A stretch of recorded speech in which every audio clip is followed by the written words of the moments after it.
ये 3 बातें अगर कोई बोल दे किसी को जाके, यहाँ पे वो पंचायत में वो आते हैं ना, देख रहा है विनोद, सी वाले स्टूडेंट को बोलो एक काम करो, पेपर भी तुम दे लो, चेक भी तुम कर लो। शट्टी भाई बहुत ही अच्छे हैं, मैं हॉकी का प्लेयर था, पता नहीं मेरी टांग टूट दी और फिर मुझे खुद ही हॉस्पिटल ले गए और इलाज कराया, और ये वो मतलब वो गुणगान करता रहता कि मेहरबान कायदान क्या बोलते हो, कदरदान साहिबान, ये कंपनी का प्रोडक्ट है, कंपनी का प्रचार है, आपका फायदा है, मात्र 20 रुपए। राइट, बात ऐसी है, अगर हम जो बोल रहे हो नहीं किया ना तो बता रहे हैं, उठा लेंगे हम। हाय गाइस, कैसे हैं आप सब लोग? स्वागत है आप लोगों का एक और ऑडिट के पॉडकास्ट में। इसमें हम लोग जो है ऑडिट के कॉन्सेप्ट डिस्कस करेंगे, आपको रिवाइज कराएंगे, आपके पेपर में नंबर्स जो हैं वो बढ़वाएंगे। तो पूरा एंड तक जो है इस पॉडकास्ट को आप लोगों ने देखना है, सुनना है, कमेंट बॉक्स में इंटरेक्ट करना है और लाइक कर देना है। लाइक टारगेट रखते हैं हम लोग 300 लाइक्स का।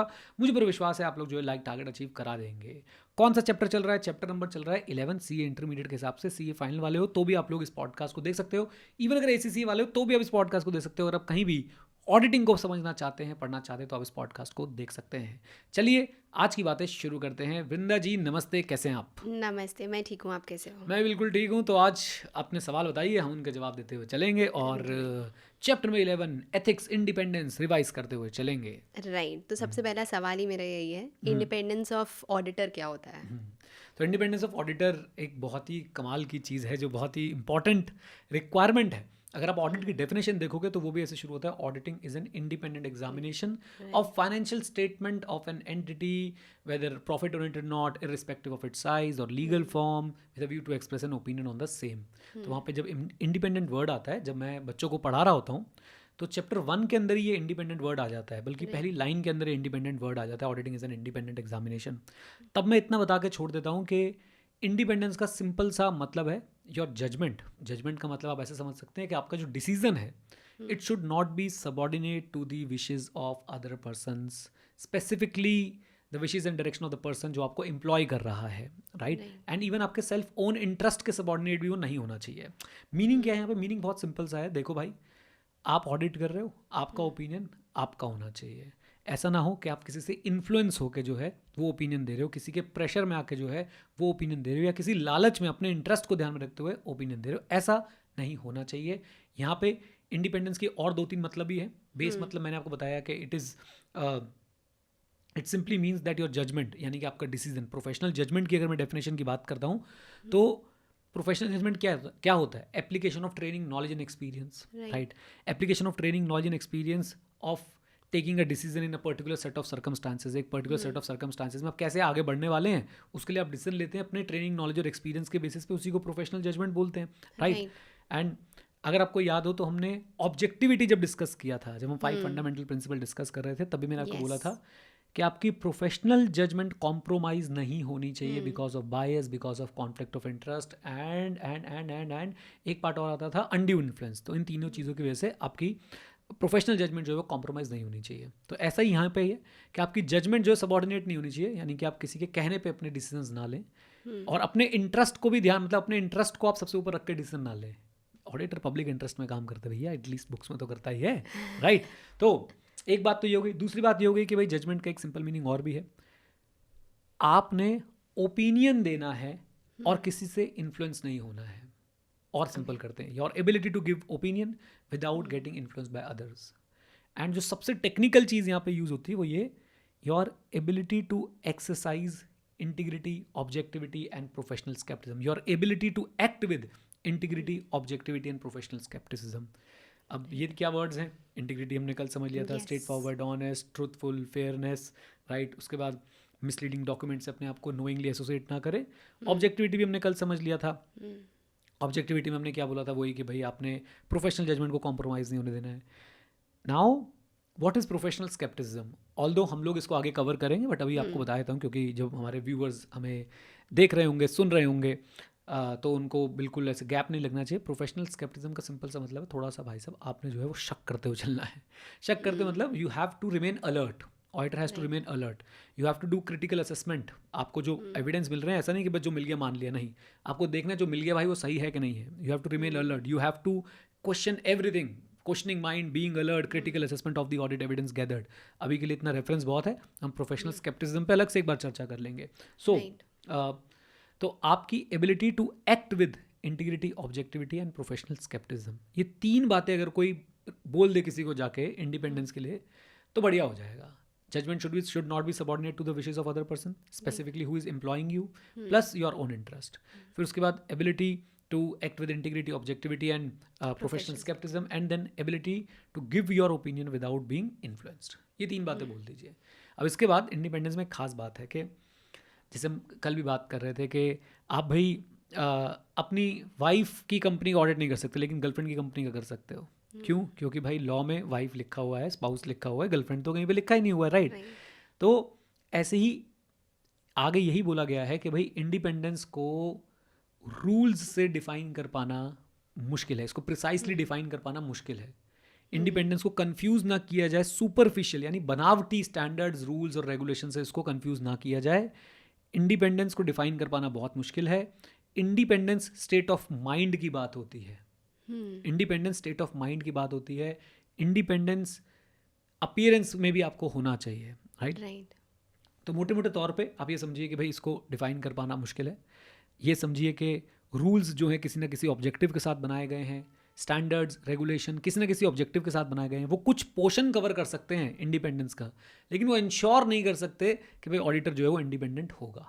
राइट, बेसिकली माइंड भी एंड जो दिख रहा है मतलब वो भी इंडिपेंडेंट दिखना भी चाहिए, होनी भी चाहिए और दिखनी भी चाहिए. तो इसे बोलते हैं कि there are 2 perspectives of independence. Number 1 is independence of mind. Independence of mind मतलब स्टेट ऑफ माइंड आपका, right? And state of mind में मैं यही बोलूंगा that your state of mind should be such that you should be able to exercise IOP, integrity, objectivity and professional scepticism. And जब हम बात करते हैं इंडिपेंडेंस एंड अपीयरेंस की, तो उसमें क्या बोला जाता है कि भाई आप ऐसे फैक्ट्स, ऐसे सर्कमस्टांसेस, ऐसे इवेंट्स से अपने आप को दूर रखें जिससे एक रीजनेबल थर्ड पार्टी कंक्लूड करे कि आपकी IOP कॉम्प्रोमाइज हो गई है, integrity, objectivity, professional scepticism compromise हो गया है. इसका मतलब आप ऐसा ना हो कि भाई ठीक है, आप ये देखो कि हो सकता है कि आप अपने किसी रिश्तेदार की कंपनी का ऑडिट कर रहे हो, आप भाई साहब बिल्कुल IOP एक्सरसाइज कर रहे हो, लेकिन एक थर्ड पार्टी क्या सोचेगी कि रिश्तेदार की कंपनी का ऑडिट कर रहा है तो पक्की बात है भाई IOP तो कॉम्प्रोमाइज हो गई होगी. यहाँ पे वो पंचायत में वो आते हैं ना, देख रहा है विनोद,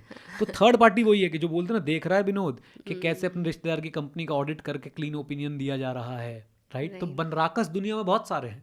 ये जो बोलते हैं ना 4 लोग क्या कहेंगे, तो एक्चुअली में आप अगर इंडिपेंडेंस में देखो तो वो 4 लोगों का हमें ध्यान रखना है कि 4 लोग, वो रीजनेबल थर्ड पर्सन जो है वो ये ना कॉन्क्लूड कर पाए कि मेरा IOP कॉम्प्रोमाइज हो गया. अगर एक रीजनेबल थर्ड पर्सन ये कॉन्क्लूड कर पा रहा है कि भैया IOP हैज़ बीन कॉम्प्रोमाइज्ड, इसका मतलब आपके इंडिपेंडेंस ऑफ माइंड हो या ना हो, आप at least you are not appearing to be independent, right? तो इसलिए बोलते हैं कि भाई इंडिपेंडेंस होनी ही नहीं चाहिए, इंडिपेंडेंस जो है वो दिखनी भी चाहिए. यानी आप इंडिपेंडेंट हो और साथ साथ में इंडिपेंडेंट दिखो, ये दोनों ही चीज़ें जो हैं बहुत ज़्यादा ज़रूरी है. और जैसा मैंने आपको बताया कि इंडिपेंडेंस ऑफ अपीयरेंस का मतलब यही है, ऐसे फैक्ट्स, सर्कमस्टांसेस को आप अवॉइड करें जिनके चलते थर्ड पार्टी कंक्लूड कर पाए कि भैया your IOP has been compromise. ये बिल्कुल नहीं होना चाहिए.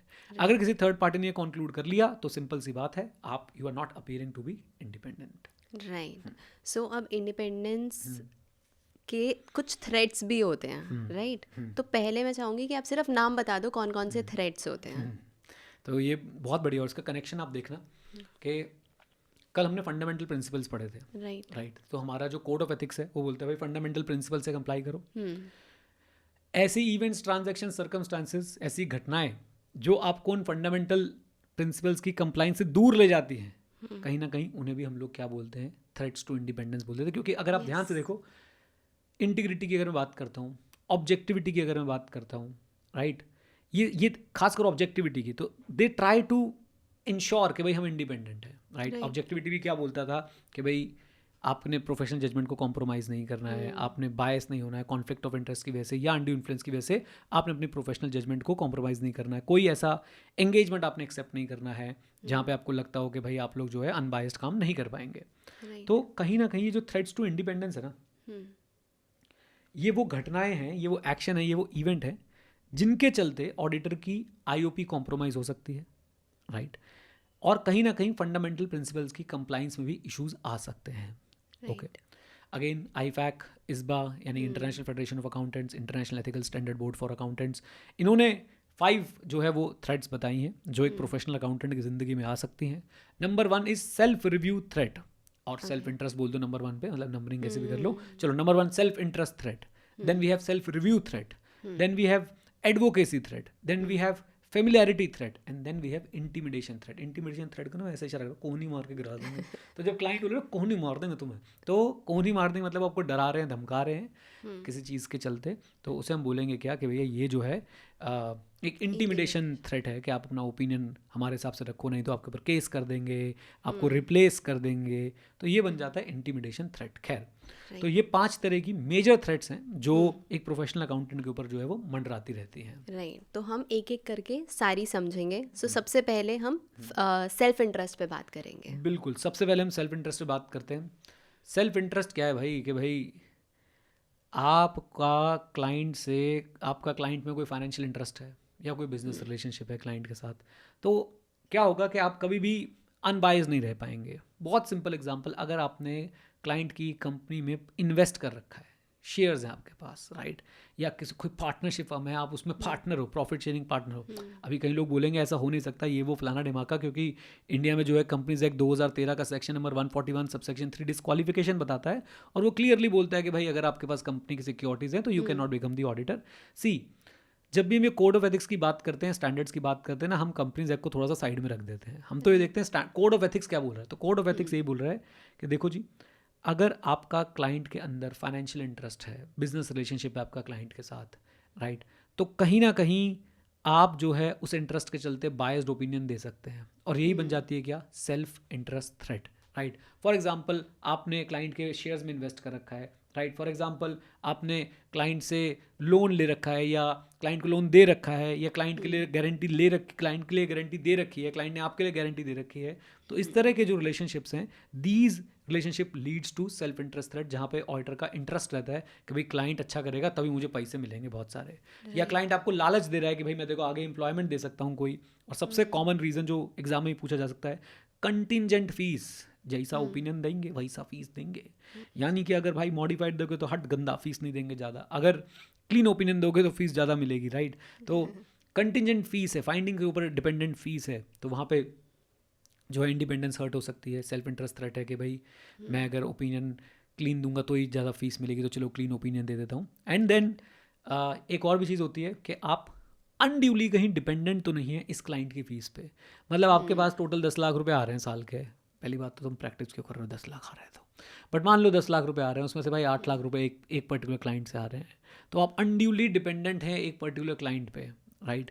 वो चला जाएगा तो आपको नुकसान होगा, आप लोग जो है फाइनेंशियली बहुत ज़्यादा दिक्कत होगी आपकी फर्म को. तो आप क्या करोगे, आप ऐसे केस में पूरी कोशिश करोगे कि वो ना जाए, यानी कि आप उसको फेवर्स दोगे, राइट, क्योंकि आपको उससे बहुत सारा पैसा जो है वो मिल रहा है. So these are self interest threat, जहाँ पे मैं आपको बता रहा था कि भाई किसी ना किसी तरीके से ऑडिटर को कोई फाइनेंशियल बेनिफिट पहुंच रहा है, या फाइनेंशियल बेनिफिट पहुंचने की पहुंच सकता है, तो वहाँ पे हम लोग बोल देते हैं कि भाई ये क्या है, ये आपका जो है एक तरह का सेल्फ इंटरेस्ट थ्रेट जो है यहाँ पे बन रहा है. इसे बोलते हैं डायरेक्ट फाइनेंशियल इंटरेस्ट है अगर, या फिर इनडायरेक्ट, जो कि एग्जैक्ट वर्ड है indirect, significant indirect financial interest है अगर, राइट. तो अगर किसी भी तरीके से फाइनेंशियली क्लाइंट के साथ आप जुड़े हुए हैं, तो इसका मतलब आपका खुद का इंटरेस्ट स्टेक पे है. आपका इंटरेस्ट स्टेक पे मतलब आप क्लाइंट को फेवर करोगे ताकि आपका भी भला होता रहे, आपका इंटरेस्ट को आप लोग जो ध्यान में रख रहे हो. एंड अगेन इंडिपेंडेंस का मतलब क्या था, judgement should not be subordinate to the wishes of other person, specifically who are employing you, and your own self interest. तो आपका यहाँ पे जजमेंट जो है बायस हो जाएगा, क्योंकि आपका खुद का पैसा जो है वो कहीं ना कहीं इन्वॉल्व है, right. So next is self review. Self review threat क्या है? हाँ, सेल्फ रिव्यू थ्रेट नाम से ही क्लियर है भैया. अगर मैं सी वाले स्टूडेंट को बोलूँ एक काम करो, पेपर भी तुम दे लो, चेक भी तुम कर लो, 100% रिजल्ट, 100 में से 105 नंबर, क्योंकि 5 नंबर हैंड राइटिंग के भी मिलने वाले हैं ना. बिल्कुल. तो इसी तरीके से अगर कोई ऐसा व्यक्ति है जिसने फाइनेंशियल स्टेटमेंट्स बनाई है, और मैं उसको बोलूँ भाई ऑडिटिंग भी तुम कर लो, तो वो क्या करेगा, वो कहेगा कहाँ है वो व्यक्ति जिसने फाइनेंशियल स्टेटमेंट बनाई है, मैं उसके हाथ चूमना चाहता हूँ, और अपने हाथ चूम लेगा भाई, राइट. सो प्रॉब्लम है सेल्फ रिव्यू का सिंपल सा मतलब है, आप किसी ऐसे काम को रिव्यू करने जा रहे हैं, आप किसी ऐसी चीज़ का ऑडिट करने जा रहे हैं जिसमें आप खुद इन्वॉल्व रहे हैं, राइट. फॉर एग्जाम्पल, अगेन बोलने वाले बोलेंगे ऐसा हो ही नहीं सकता, लेकिन पता होने वाले को पता है कि ऐसा ही होता है कि भाई अगर आपने किसी कंपनी के फाइनेंशियल स्टेटमेंट्स बनाए हैं तो आप उसको ऑडिट नहीं कर सकते. मेकर चेकर कॉन्सेप्ट है, मेकर अलग होना चाहिए, चेकर अलग होना चाहिए. सिंपल सी बात बताऊँ, अगर आपने अपना रिज्यूमे बनाया ना, आप उसे 10 बार देख लो, आपको कोई गलती नहीं मिलेगी, लेकिन किसी सेकंड पर्सन को दिखाओगे वो तुरंत उसके अंदर 5 गलतियां ढूंढ के बता देगा, और ऐसी गलतियां जो बिल्कुल अपेरेंट थी बट आपको नहीं दिख रही थी। राइट।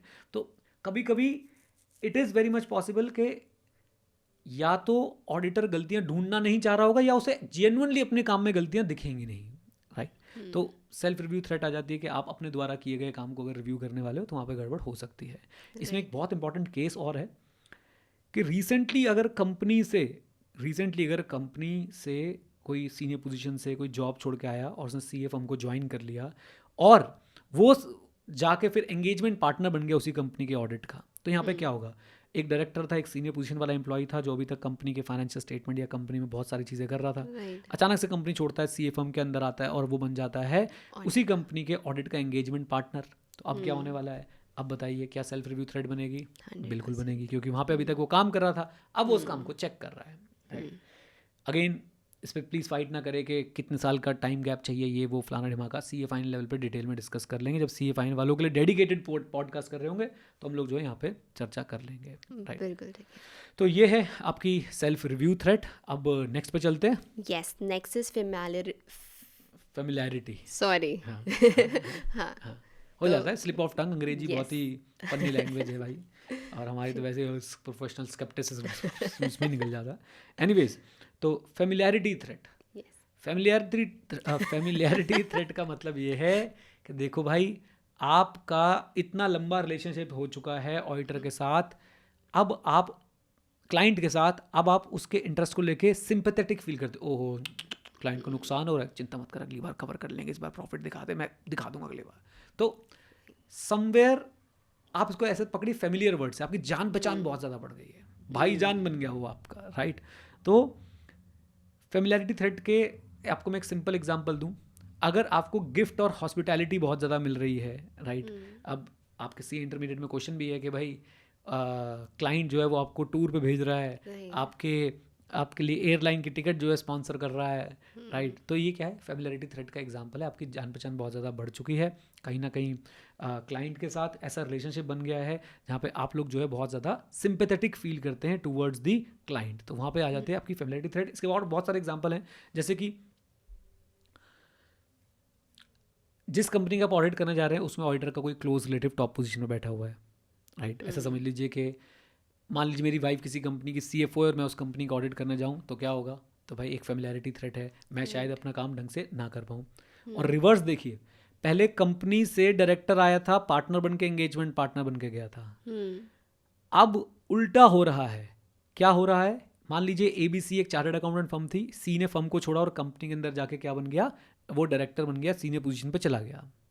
अब क्या होगा, ए बी और सी तो लंगोटिया यार हैं, अब भाई साहब वो सी वहाँ पे डायरेक्टर है, ए और बी उनके ऑडिटर हैं, पहले सी इनका पार्टनर था और पार्टनर के बीच में तो प्रेम बहुत ज़्यादा होता है। तो अब यहाँ पे क्या होने वाला है, अब यहाँ पे बनने वाली है familiarity threat, right. One example close relative, second example farmer partner आपका जो है अब वो क्या बन गया है, सीनियर पोजीशन पे चला गया है। तीसरा एग्जांपल लॉन्ग एसोसिएशन हो गई है ऑडिटर और क्लाइंट के बीच में, हम बने तुम बने एक दूसरे के लिए, 50-50 साल तक ऑडिटर सेम है। अति दुखी आत्मा डाउट नंबर 1, कैसी बातें कर रहे हो, 50 साल ऑडिटर कैसे सेम रह सकता है? तो भाई 50 साल ऑडिटर ऐसे सेम रह सकता है कि हमने कंपनीज की बात थोड़ी ना करी, कंपनी में लगता है रोटेशन, तो पार्टनरशिप पे किसने बोला रोटेशन लगता है? अति दुखी आत्मा डाउट नंबर 2, सर कंपनीज में भी तो नहीं रह सकता। कंपनी में भाई रह सकता है, रोटेशन हर कंपनी पे एप्लीकेबल नहीं होती है, रोटेशन कुछ सिलेक्टेड कंपनीज पे एप्लीकेबल होती है। If I am not wrong section 139 subsection 2 read with rule number 5 शायद इन सब चीज़ों से डील करता है कि किस कंपनी के ऊपर जो है वो रोटेशन एप्लीकेबल है, किन कंपनीज के ऊपर रोटेशन एप्लीकेबल नहीं है। तो जिनके ऊपर नहीं है उनका ऑडिटर बहुत समय से एक साथ चलता जा रहा है।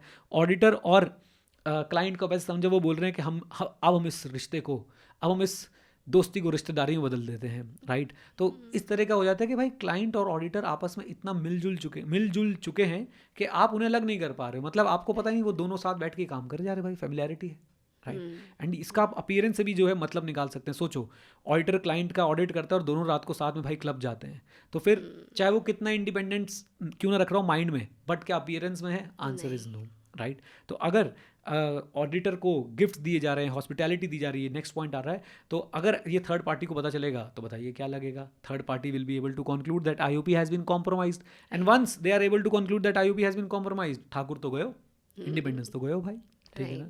तो फेमिलियरिटी के 4 एग्जाम्पल मैं आपको बताता हूँ। क्लोज रिलेटिव, क्लाइंट के अंदर सीनियर पोजीशन रखता है। फॉर्मर पार्टनर, क्लाइंट में सीनियर पोजीशन लगता है, आपका लॉन्ग एसोसिएशन है क्लाइंट के साथ, और चौथा गिफ्ट्स एंड हॉस्पिटैलिटी। थाईलैंड भेजा जा रहा है भाई साहब ऑडिटर को, क्या बोलेगा, स्वातिका, राइट? तो भाई आपके लिए क्या बन जाएगा, आपके लिए बन जाएगा भाई साहब एक familiarity threat. Right. So next is advocacy threat. Advocacy threat बहुत ही बढ़िया, बहुत ही बढ़िया है। मैं इसमें बोलता हूँ नाना पाटेकर नहीं है उसमें वेलकम मूवी में, उसका एक वो चेला होता है कि शेट्टी भाई बहुत ही अच्छे हैं, मैं हॉकी का प्लेयर था, पता नहीं मेरी टांग टूट दी और फिर मुझे खुद ही हॉस्पिटल लेकर इलाज कराया, और ये वो मतलब वो गुणगान करता रहता है, गुणगान करना, राइट? एग्जैक्ट मुझे हिंदी का वर्ड नहीं आ रहा, किसी को आए तो कमेंट में लिख देना। हिमायती है या कुछ ऐसा वर्ड बन सकता है इसके लिए कि भाई ऑडिटर जो है वो क्लाइंट की एक तरीके से हर जगह पे बखान कर रहा है, क्लाइंट के प्रोडक्ट्स बेचने में, क्लाइंट के शेयर्स तक को बिकवाने में, सिक्योरिटीज़ में डील कर रहा है, उनको आगे लोगों को एडवाइस कर रहा है इसके शेयर्स ले ले बहुत ही बढ़िया हैं, राइट? साथ साथ में हो सकता है मार्केटिंग कैंपेन में उतर गया हो। मैंने क्लास में एग्जांपल दिया था कि भाई साहब कंपनी ने प्रोडक्ट लॉन्च किया, ऑडिटर जो है उस प्रोडक्ट को लेके हरियाणा रोडवेज की बस में चल गया, देखिए मेहरबान कायदान क्या बोलते हो कदरदान साहिबान, ये कंपनी का प्रोडक्ट है, कंपनी का प्रचार है, आपका फ़ायदा है मात्र 20 रुपये, राइट?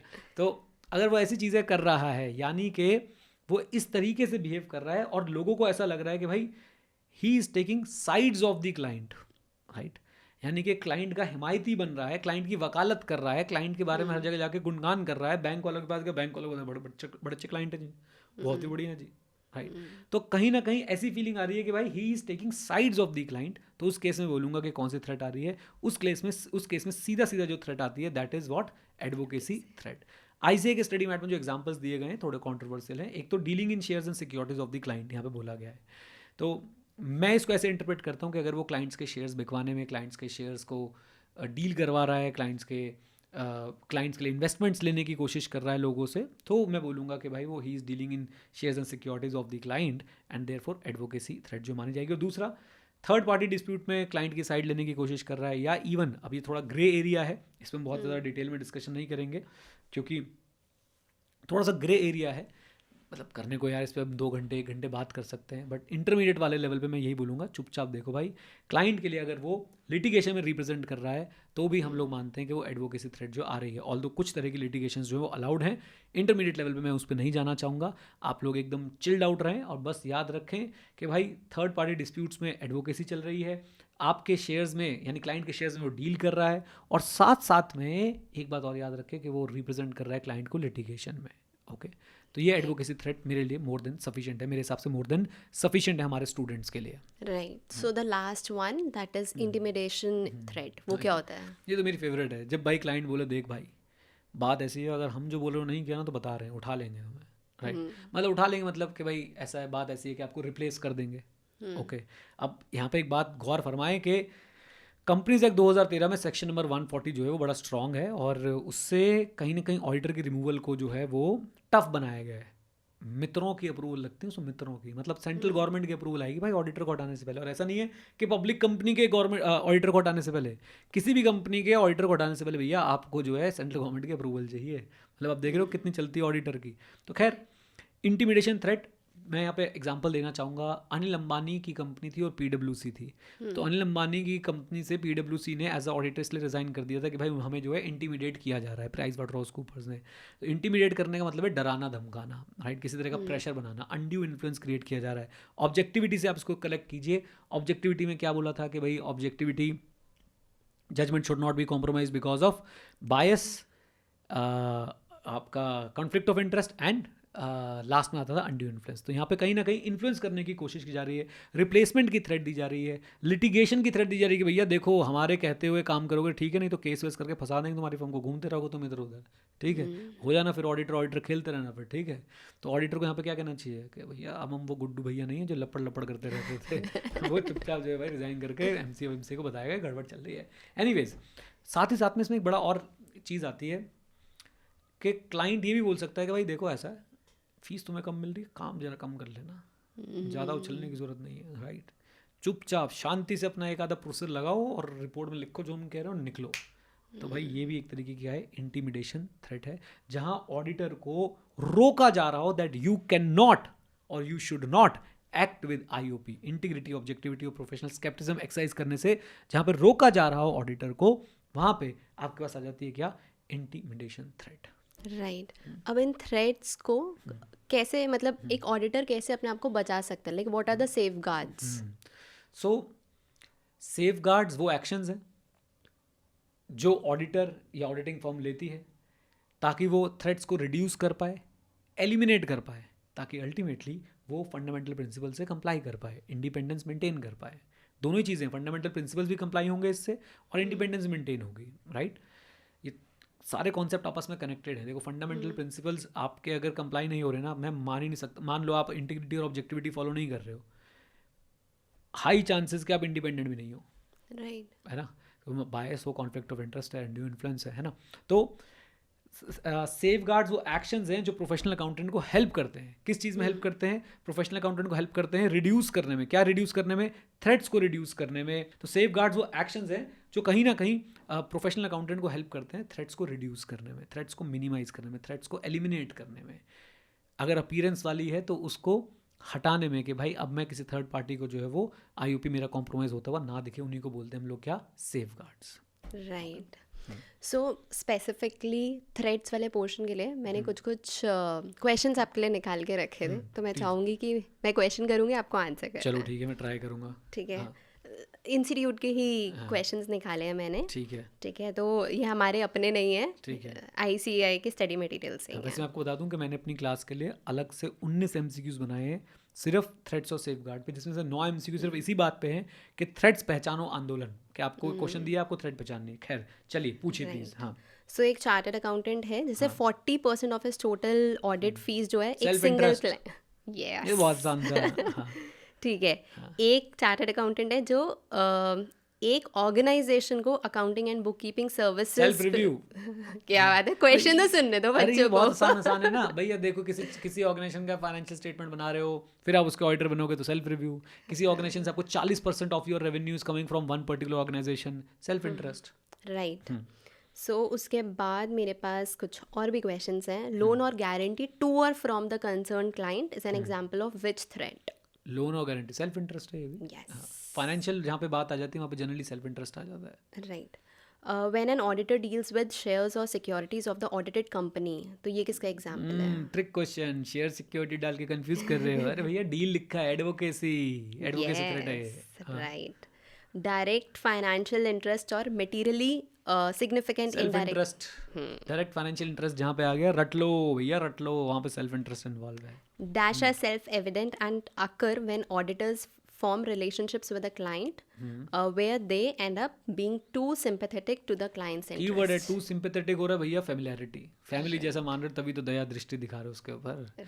एनीवेज इसमें एक टॉपिक छोटा सा और भी है जो एग्जाम के लिए बहुत ज़्यादा इंपॉर्टेंट है, वो है guidelines for applying safe guards, right. Although इसके अंदर मज़े की बात है कोई गाइडलाइन नहीं लिखी है, सिर्फ 5 छोटे से पॉइंट लिख दिए हैं और अच्छा चलता हूँ दुआ में याद रखना, तो हम भी वो डिस्कस कर देते हैं Right. ताकि वो मिस ना हो जाए। तो ऐसा है भाई कि आपको एक क्वेश्चन आ सकता है सीधा कि गाइडलाइंस बताओ for applying the safe guards, उसके अंदर 4-5 पॉइंट्स हैं, छोटे छोटे से बहुत सिंपल से पॉइंट्स हैं।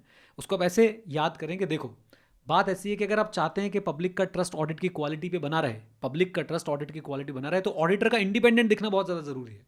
अगर ऑडिटर इंडिपेंडेंट नहीं दिखेगा तो फिर वही बनराकस आ जाएंगे। देख रहा है विनोद कि कैसे अपने पापा की कंपनी के ओपिनियन जो है क्लीन दिए जा रहे हैं, या अपने दोस्तों की कंपनी के ओपिनियन जो है वो क्लीन दिए जा रहे हैं, राइट। तो सिंपल पॉइंट याद रखो कि अगर आप चाहते हैं कि पब्लिक का ट्रस्ट बना रहे ऑडिट और ऑडिटर की क्वालिटी में, तो ऑडिटर का इंडिपेंडेंट दिखना जो है बहुत ज़्यादा ज़रूरी है, नंबर 1। नंबर 2, ऑडिटर बाबू कोई भी काम ले रहे हो तो आपने अच्छे से असेस करना है क्या इंडिपेंडेंस पे कोई थ्रेट तो नहीं मंडरा रही है, राइट। कॉन्शियसली, देखा कितना टफ वर्ड बोला मैंने। तो ऑडिटर को कॉन्शियसली जो है वो डिटरमाइन करना है कि is there a threat to independence, and if there is a threat, 3 बातें बताई गई हैं। नंबर 1 डिजिस्ट दी वर्क, मतलब भाई काम को। नंबर 2 एलिमिनेट, एंड नंबर 3 आप लोगों को क्या कर लेना है, आप लोगों को सेफ गार्ड ले लेने हैं, राइट। मैं आपको एग्जाम्पल देता हूँ, इस एक एग्जाम्पल मेरे पास लिखा भी हुआ है यहाँ पे। मान लो कि भाई आप जो हो 10 साल से कंपनी के ऑडिटर हो, राइट। फेमिलियरिटी थ्रेट आती हुई लग रही है आपको। अब आपको क्या करना चाहिए भाई, सिंपल सी बात है, या तो आप रिजाइन कर दो, मत करो आगे ऑडिट, ठीक है। This is the work, accept और कंटिन्यू करते समय आपने देखा कि देयर आर सर्कमस्टांसेस जिससे भाई मेरा जजमेंट जो है कॉम्प्रोमाइज़ हो जाएगा, आईओपी मेरी एक्सरसाइज नहीं हो पाएगी, तो आप रिजाइन कर दो। एलिमिनेट कैसे कर सकते हो इसको, आप किसी और पार्टनर को भेजो वहाँ पे, आप किसी और पार्टनर को भेजो। और क्या सेफ गार्ड हो सकते हैं, पीयर रिव्यू वगैरह वाले भी पिक्चर में आ सकते हैं, क्वालिटी रिव्यूज़ वगैरह भी जो है पिक्चर में आ सकते हैं कि आपके काम का जो है वो प्रॉपरली क्या हो जाए, रिव्यू हो जाए किसी आपके ही पार्टनर से। पीयर रिव्यू बाहर वाली फर्म करती है, क्वालिटी रिव्यू में एंगेजमेंट क्वालिटी कंट्रोल रिव्यूअर वाला कॉन्सेप्ट आएगा, तो वो आपका विद इन द फर्म जो बंदा है वो भी कर सकता है, राइट। खैर वापस आते हैं। सो पब्लिक का ट्रस्ट अगर चाहते हो ऑडिट की क्वालिटी पे, नंबर 1 भैया ऑडिटर का इंडिपेंडेंट दिखना ज़रूरी है। कोई भी काम एक्सेप्ट या कंटिन्यू करने से पहले देख लीजिए कोई थ्रेट तो नहीं है इंडिपेंडेंस को, और उसके बाद अगर थ्रेट दिख रही है तो डिजिस्ट करें या तो उसको एलिमिनेट करें थ्रेट को, और सेफ गार्ड्स लें, राइट। एंड इस सेफ गार्ड को डॉक्यूमेंट ज़रूर करने का है, क्योंकि कल को आपसे कोई बोलेगा हाँ भाई कैसे आपने अपनी सिस्टम ऑफ क्वालिटी कंट्रोल लगाया था, कैसे आपने जो है वो सेफ गार्ड्स लिए थे, थ्रेट आई थी आपने क्या सेफ गार्ड लिया था, तो अब ये थोड़ा ना बोलोगा हाँ लिया था उस समय। अरे लिया था लिख के करो भाई, जो भी करो, राइट। तो डॉक्यूमेंटेशन उसकी प्रॉपर होनी चाहिए, that will serve as the evidence of compliance with the process, okay, process of reducing the threat, eliminating the threat, process of putting the safeguards in the place. And finally आपने एक बात ध्यान रखनी है कि अगर आप safe guard implement नहीं कर पा रहे हैं, प्लीज़ डू नॉट एक्सेप्ट और continue that particular engagement, right. So ये गाइडलाइंस दे रखी हैं, 5 नंबर की आ जाती हैं, तो कोई छोड़ के ना जाए, इसलिए मैंने बता दिया। मैं एक बार रैप अप कर देता हूँ इन 5 चीज़ों को दोबारा से। नंबर 1, पब्लिक का अगर आप लोग ट्रस्ट चाहते हो भाई, तो ऑडिटर को इंडिपेंडेंट दिखना पड़ेगा। कोई भी काम लेने से पहले आप लोगों को देख लेना थ्रेट टू इंडिपेंडेंस तो नहीं है, थ्रेट है तो डिजिस्ट करें, एलिमिनेट करें, सेफ गार्ड्स लगाएं। सेफ गार्ड्स जब लगा रहे हैं तो उनको डॉक्यूमेंट जरूर करें, एंड याद रखें अगर कुछ भी नहीं कर पा रहे तो भाई साहब उस काम को फिर आप एक्सेप्ट बिल्कुल भी ना करें, must not accept the work, right. So ये तो आपने बहुत अच्छे से रिवाइज भी करवा दिया साथ में। तो मैं क्विकली चाहूँगी कि हम ये पॉडकास्ट एंड करें, उससे पहले थ्रेड्स अगर आप जल्दी जल्दी सारे एक बार ही रिवाइज करवा मैं सब कुछ रिवाइज करा देता हूँ भाई। सबसे पहले इंडिपेंडेंस की बात करते हैं। इंडिपेंडेंस का सिंपल मतलब है judgement should not be subordinate to the wishes of other person, specifically the person who is appointing you or your own self interest. Independence में you should have the ability to express an opinion without getting influenced, you should have the ability to exercise IOP, that is integrity, objectivity and professional skepticism। Independence को rule से define कर पाना या precisely define कर पाना मुश्किल ही नहीं नामुमकिन है। इंडिपेंडेंस को मैं सुपरफिशियल स्टैंडर्ड्स, रूल्स और रेगुलेशन के साथ जो है कंफ्यूज बिल्कुल भी नहीं करना चाहिए। इंडिपेंडेंस के 2 पर्सपेक्टिव होते हैं, independence of mind, independence in appearance. Independence in mind की जब हम लोग बात करते हैं तो इंडिपेंडेंस इन माइंड में हम लोग बोलते हैं कि देखो भाई, you should have a state of mind in which you can act with integrity, objectivity and professional scepticism. Independence of appearance की जब हम बात करते हैं, you should avoid certain facts and events and transactions which will lead a third party to conclude that your IOP has been compromised, right। तो याद रखिए independence होनी ही नहीं चाहिए, इंडिपेंडेंस दिखनी भी चाहिए। नाउ इसके बाद अगर मैं बात करता हूँ तो थ्रेट्स आती है हमारे पास, self interest threat, self review threat, familiarity threat, advocacy threat and we have intimidation threat. Self interest याद रखिए फाइनेंशियल इंटरेस्ट है आपका, इनडायरेक्ट या डायरेक्ट। डायरेक्ट है तो वो तो है ही, और इनडायरेक्ट भी है लेकिन बहुत ज़्यादा सिग्निफिकेंट है, तो भी हम लोग मान लेंगे भाई साहब यहाँ पे क्या चल रहा है आपका सेल्फ इंटरेस्ट थ्रेट जो है चल रहा है। लोन गारंटी दे रखी है, आपको पोटेंशियल एम्प्लॉयमेंट का लालच है, आपकी अनड्यू डिपेंडेंस है फीस के ऊपर, तो ये सारे एग्जांपल है आपके सेल्फ इंटरेस्ट थ्रेट के। सेल्फ रिव्यू थ्रेट की अगर मैं बात करता हूँ तो सेल्फ रिव्यू में क्या होता है कि आपने कोई पहले काम किया है, आपने चाहे कोई पुराना ऑडिट में कुछ काम किया है या फिर आपने फाइनेंशियल स्टेटमेंट बनाने में कोई काम किया है और इस ऑडिट में वो काम रिव्यू होने वाला है, तो सेल्फ रिव्यू थ्रेट आने वाली है। इसमें एक बात और आप लोगों ने ध्यान रखनी है कि अगर अगर अगर अगर कंपनी का कोई सीनियर पोजीशन वाला व्यक्ति छोड़ के आता है, फर्म को ज्वाइन करता है और फिर वो जाके एंगेजमेंट पार्टनर बन जाता है इसी कंपनी के ऑडिट में, they will be a self review threat. Then we come to advocacy threat. Advocacy में आप क्या कर रहे हैं, आप कंपनी की साइड ले रहे हैं। नाना पाटेकर वाला एग्जाम्पल याद रखिए, आप थर्ड पार्टी डिस्प्यूट में उसको काम कर रहे हैं, कंपनी के शेयर्स में डील कर रहे हैं, या फिर आप लोग जो है लिटिगेशन में जाके जो है वो लड़ रहे हैं कंपनी के लिए जाके, क्लाइंट के लिए जाके, राइट। लिटिगेशन वाला थोड़ा सा कंट्रोवर्शियल है, उस पर भी हम ज़्यादा चर्चा नहीं करी थी हमने इस पर्टिकुलर पॉडकास्ट के अंदर। देन आता है फेमिलियरिटी थ्रेट, टू सिंपैथेटिक। याद रखिए कि आपका रिलेशनशिप ऐसा बन गया कि आप ज़्यादा सिंपैथेटिक हो गए हैं क्लाइंट के इंटरेस्ट के लिए। इसके चारों एग्जाम्पल बहुत ज़्यादा इंपॉर्टेंट है। इसके 4 एग्जाम्पल क्या कहते हैं मैं आपको बता देता हूँ। नंबर 1, क्लोज रिलेटिव जो है वो क्लाइंट में टॉप पोजीशन पे, अच्छी पोजीशन पे बैठा हुआ है। नंबर 2, आपका लॉन्ग एसोसिएशन हो गया। नंबर 3, गिफ्ट्स एंड हॉस्पिटैलिटी मिल रही है। Number 4, most important, partner firm का अब चला गया है कहाँ पे, अब चला गया है वो कंपनी के टॉप पोजीशन पे, राइट। तो ये चारों एग्जांपल बहुत ही ज़्यादा इंपॉर्टेंट है फेमिलियरिटी थ्रेट के लिए। इंटिमिडेशन थ्रेट, जब आपको क्लाइंट प्रेशराइज करे, आप IOP से एक्ट ना कर पाएँ, तो जो है वो इंटिमिडेशन थ्रेट होती है। थ्रेट ऑफ रिप्लेसमेंट, आपको रिप्लेस करने की थ्रेट है। लिटिगेशन की थ्रेट है, फीस के हिसाब से आपको काम रिड्यूस करने के लिए बोला जा रहा है, कम फीस लिए तो भैया कम काम करो, यानी कहीं ना कहीं आपके स्कोप पे जो है वो ज़बरदस्ती रिस्ट्रिक्शन लगाने की कोशिश की जा रही है। This is intimidation threat, right. Now coming to safeguards. Safeguards वो एक्शन है जो एक प्रोफेशनल अकाउंटेंट लेता है ताकि ये जो थ्रेट्स हमने पढ़ी हैं उसको वो एलिमिनेट कर पाए, उसको जो है वो मिनिमाइज कर पाए, मिनिमाइज नहीं, आई शुड से एलिमिनेट कर पाए, रिड्यूस कर पाए, एंड ताकि वो फंडामेंटल प्रिंसिपल से जो है वो कंप्लाई कर पाए। ओके, नाउ इसके अंदर एक बहुत इंपॉर्टेंट पार्ट है, वो ये है कि भाई साहब इनके एक बार आपको जो है सारे के सारे गाइडलाइन पढ़ लेनी चाहिए। वो मैंने पहले भी बोला था, अब एक बार और बोल देता हूँ। पब्लिक का ट्रस्ट अगर ऑडिट क्वालिटी पे चाहते हो तो भाई ऑडिटर का इंडिपेंडेंट दिखना ज़रूरी है। कोई भी काम एक्सेप्ट या कंटिन्यू करने से पहले ऑडिटर को कॉन्सेंशियसली जो है वो चेक कर लेना चाहिए कि भाई थ्रेट टू इंडिपेंडेंस है या नहीं है। अगर थ्रेट टू इंडिपेंडेंस है, काम को डिजिस्ट करें, थ्रेट को एलिमिनेट करें, या फिर आप लोग जो है सेफ गार्ड्स लगाएं। सेफ गार्ड्स लगाएंगे तो प्लीज़ एक काम और करें कि आप उनको डॉक्यूमेंट ज़रूर करें, क्योंकि आगे चल के वो एज अ एविडेंस आपको जो है वो आप प्रूव कर पाएंगे that we have followed the due process. And finally अगर आप लोग ये सेफ गार्ड वगैरह नहीं लगा पा रहे हैं तो भैया ऑडिट को जो है फिर वो एक्सेप्ट आपको नहीं करना चाहिए। राइट, तो ये तो आपने बहुत अच्छे से रिवाइज करा दिया साथ में। पूरा एकदम हनी सिंह की आत्मा आ गई मेरे अंदर, मैंने कहा चलो इसको रैप की तरह एक बार बोल देते हैं। राइट, तो उम्मीद करता हूँ गाइज आप लोगों ने एंजॉय किया इस पॉडकास्ट को, एंड अगर एंजॉय किया तो प्लीज़ जहाँ भी आप लोग इसको देख रहे हैं अपनी रेटिंग्स, अपने फीडबैक कमेंट्स में ज़रूर दें। और कैसा फ़ायदा उठा सकते हैं पता है इन सब चीज़ों का। आप लोग मॉर्निंग वॉक पे जा रहे हो, मॉर्निंग वॉक पे आप लोग जो है मेरी और विंदा की मधुर आवाज़ में हेडफोन्स लगा के इस पॉडकास्ट को सुन सकते हैं और अपने इंडिपेंडेंस वाले टॉपिक को तैयार कर सकते हैं, है ना। चलिए, with this note thank you very much, stay connected, stay है, जय हिंद। और हाँ मित्रों, सीखते रहें क्योंकि सीखना शुरू तो जीतना शुरू। Bye bye and take care, God bless you all.